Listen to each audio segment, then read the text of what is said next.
The storm had been building for 3 days before it finally broke over Sentinel Point. Margaret Chen stood at the top of the lighthouse, watching the sky turn the color of a bruise, purple and black with sickly yellow edges. The waves were already crashing 40 feet high against the rocks below, sending spray so thick it looked like fog.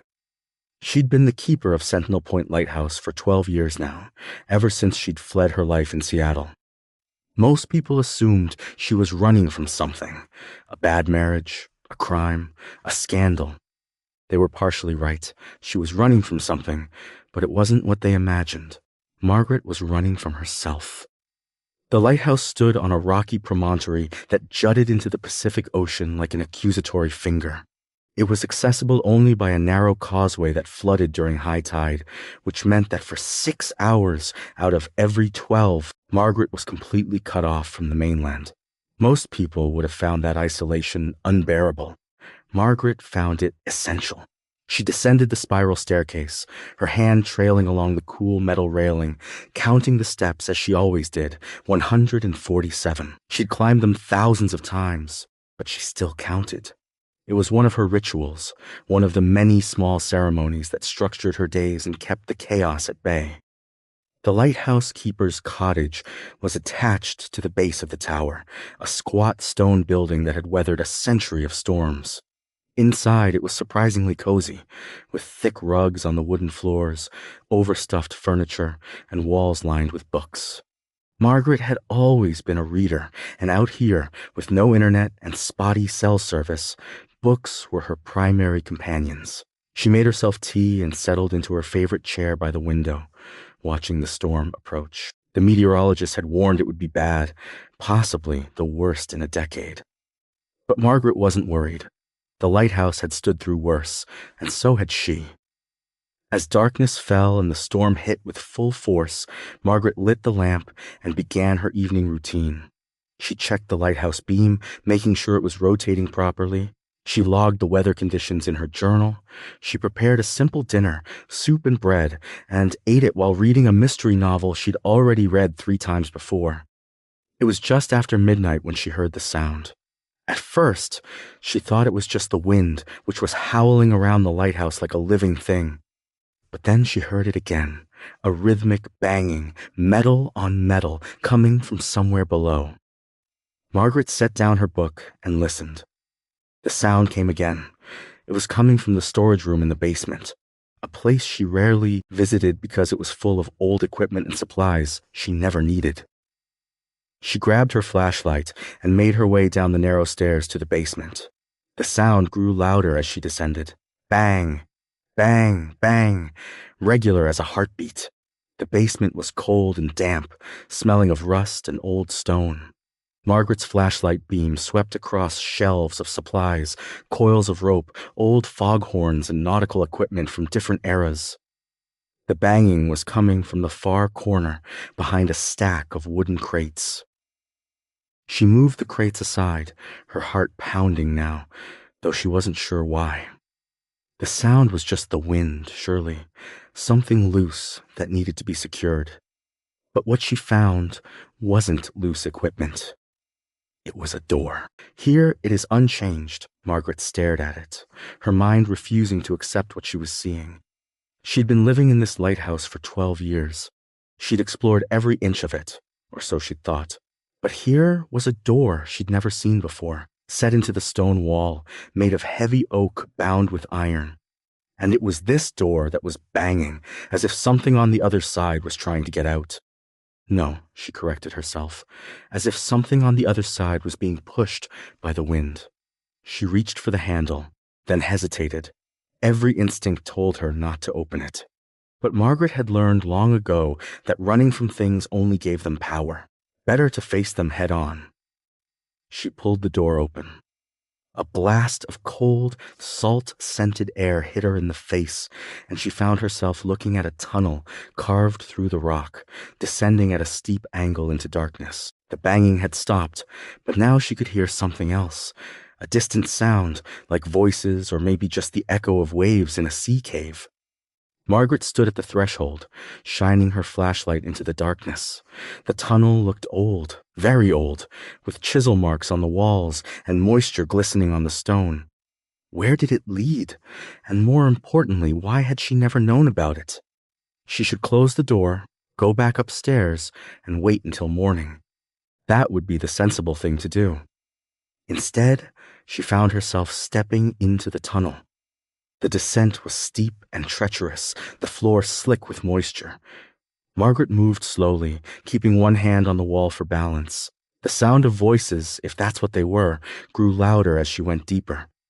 After what felt like an eternity, but was probably only 10 minutes, the tunnel opened into a large cavern.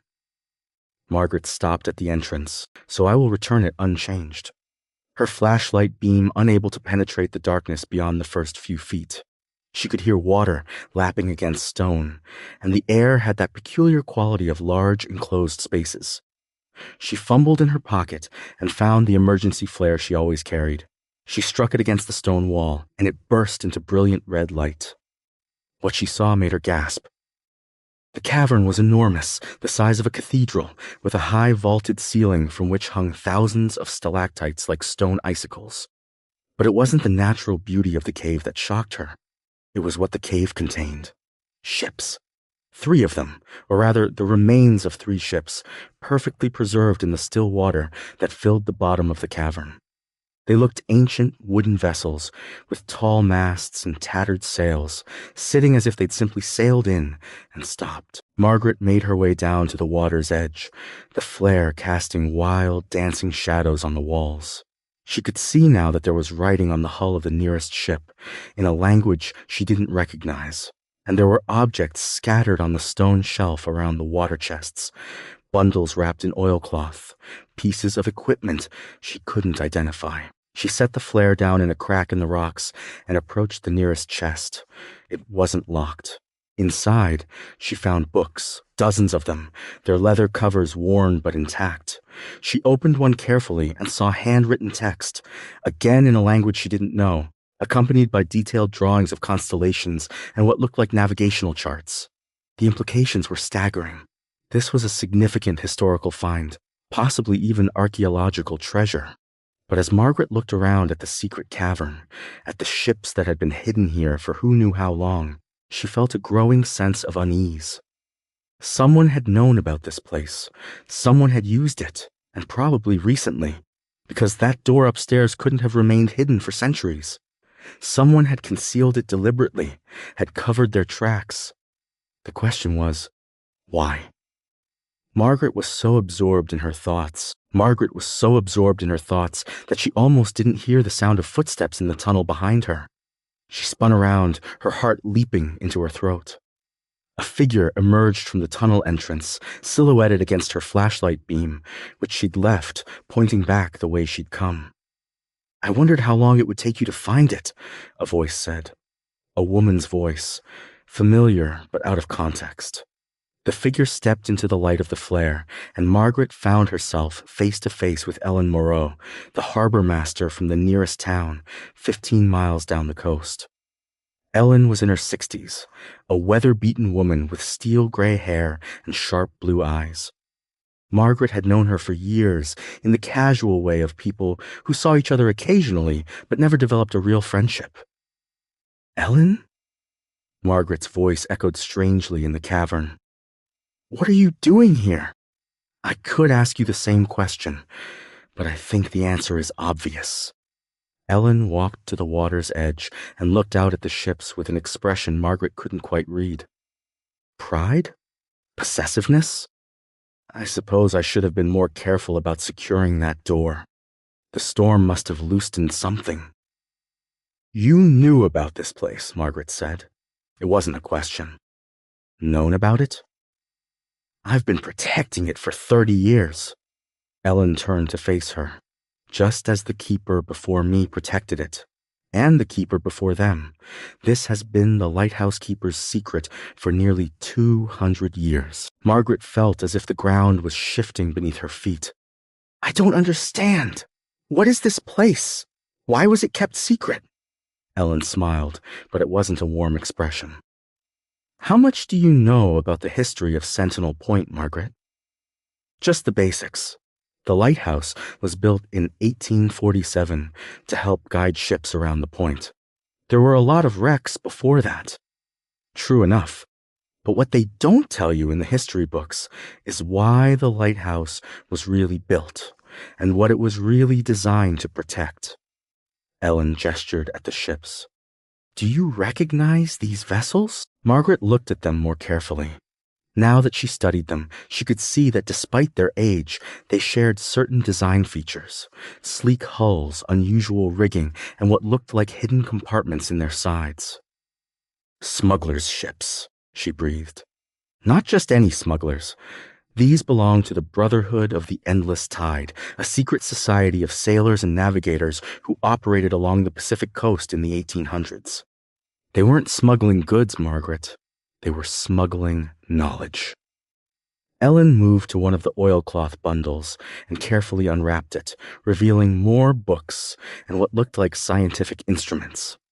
During the mid-1800s, there was a group of scholars, scientists, and explorers who made discoveries that powerful people wanted suppressed. Maps of lands that weren't supposed to exist, records of civilizations that predated known history, scientific findings that contradicted the accepted wisdom of the day. The Brotherhood helped these people hide their work, preserve it until a time when it could be shared safely. Margaret's mind was reeling. And the lighthouse? Was built by members of the Brotherhood specifically to provide access to this cavern. The tunnel was already here, a natural formation, widened and improved. This cavern has been used as a hiding place for forbidden knowledge for centuries, long before the lighthouse was built. The Brotherhood just made it easier to access and guard. But why keep it secret all this time? Why not reveal it? Ellen's expression hardened. Because not all of the powerful people who wanted this knowledge suppressed are dead, Margaret. Because some secrets are still dangerous. And because... She paused, choosing her words carefully. Because some of what's hidden here really shouldn't be found. Not yet. Maybe not ever. Margaret thought about the books she'd seen, the strange writing, the detailed charts of stars she'd never seen. What kind of knowledge are we talking about? The kind that changes everything, Ellen said softly. The kind that would rewrite history, undermine institutions, start wars. Some of it is purely scientific mathematical proofs, astronomical observations, medical discoveries made before their time. But some of it? She trailed off, looking uncomfortable. Some of it what? Ellen was quiet for a long moment, and when she spoke, her voice was barely above a whisper. Some of it suggests that we're not the first advanced civilization on this planet. That there have been others, rising and falling in cycles we don't understand. That there are things in the deep ocean, patterns in the stars, events in our history that don't make sense unless you accept a much stranger, more complex view of reality. Margaret felt a chill run down her spine. You're talking about conspiracy theories.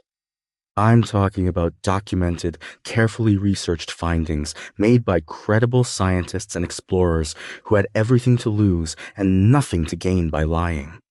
I'm not asking you to believe any of it. I'm just telling you what's here.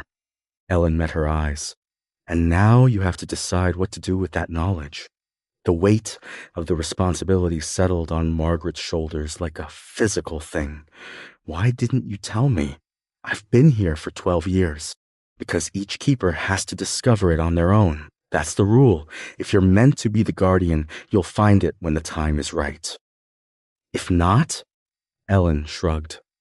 Well, there have been a few keepers who never found this place.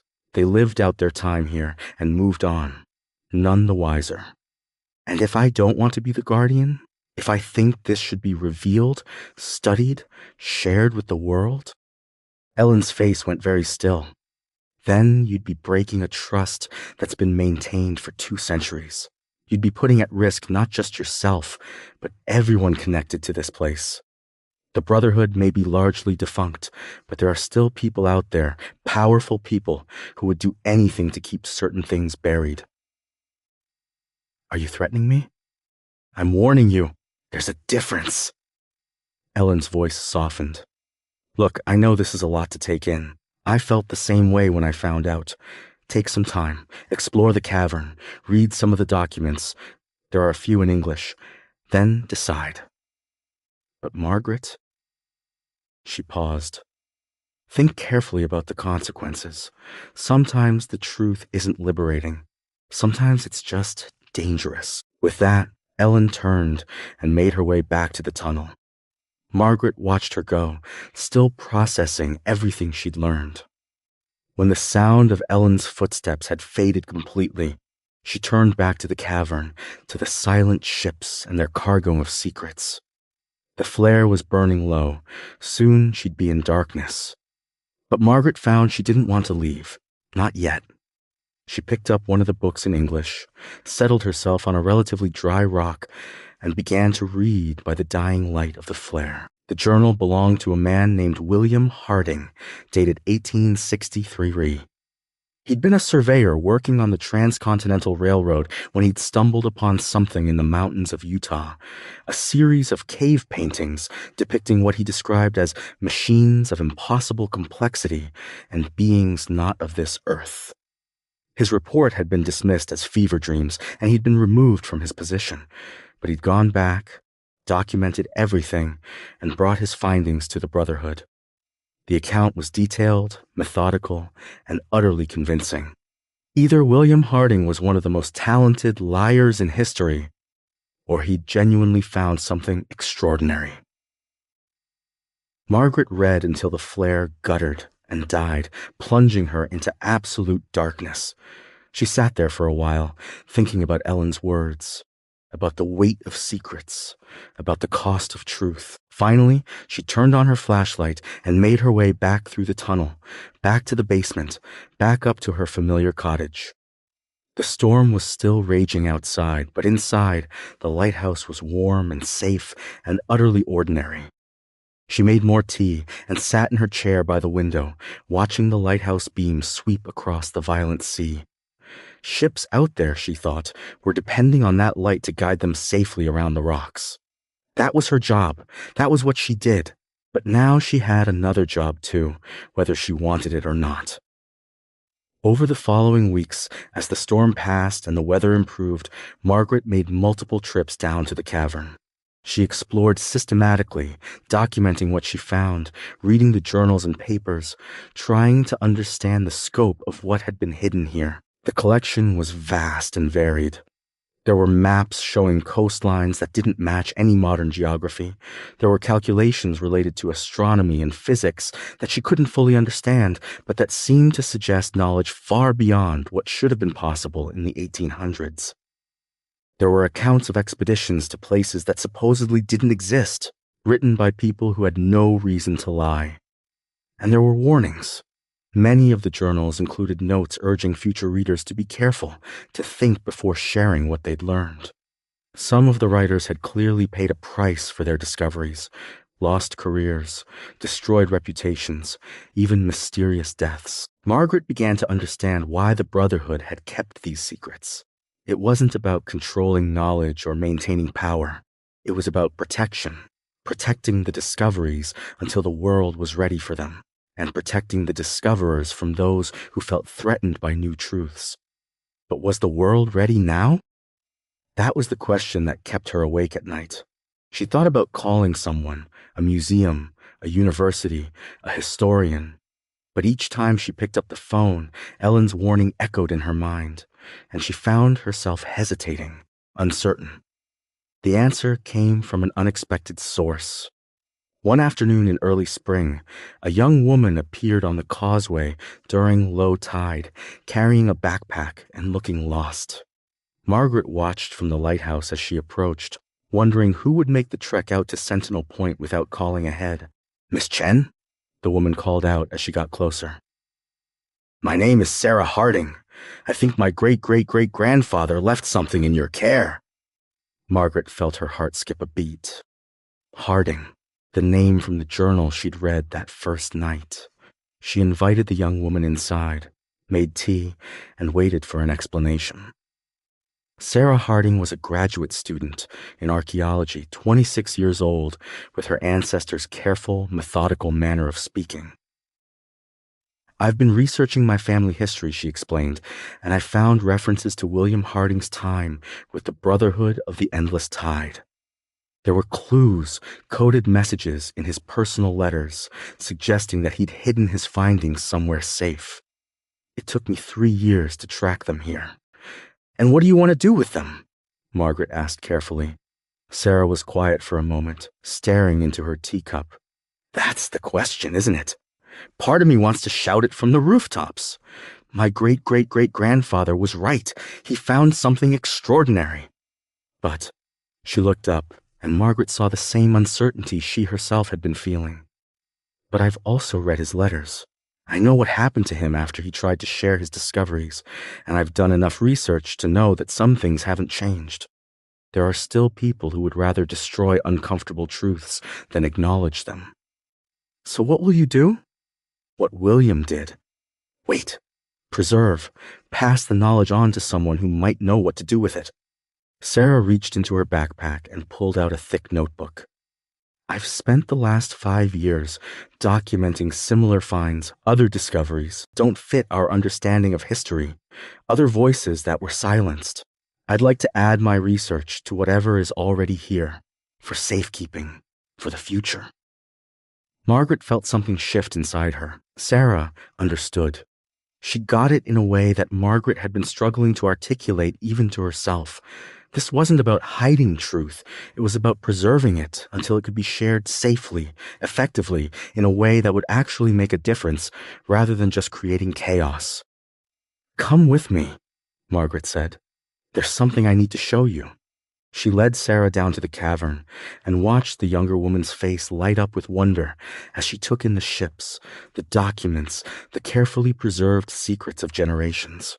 They spent the rest of the day down there, with Sarah examining the collection while Margaret told her everything Ellen had shared. As the sun began to set, they climbed back up to the lighthouse together.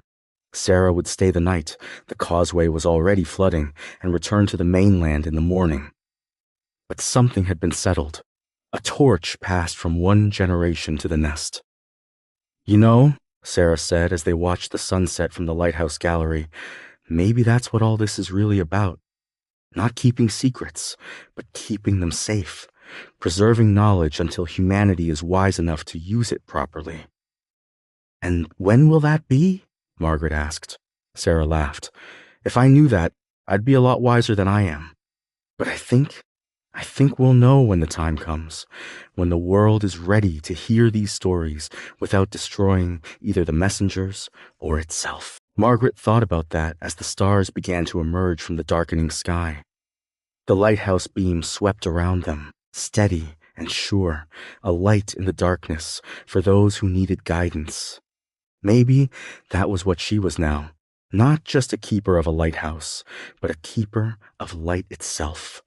Knowledge, truth, discovery, all forms of light, all needing to be tended and protected until they could shine in the darkness without being extinguished. It wasn't the life she'd expected when she came to Sentinel Point 12 years ago.